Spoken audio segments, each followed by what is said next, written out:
I'm a realist.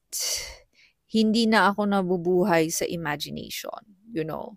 Yung alam ko na tatanda ako, na kailangan kong paghandaan ang aking retirement, na yung binibili kong collagen ngayon, mag increase siya by ₱300 or ₱200 in less than 3 years, okay? A lot of women are not realist in any aspect. Parang nabubuhay sila sa pelikula, sa movies, sa soap opera, you know.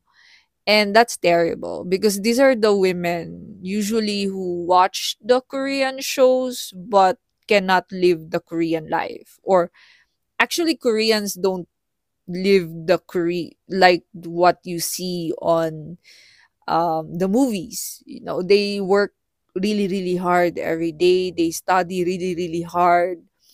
Yeah, kaya mataas ang suicide rate sa Korea.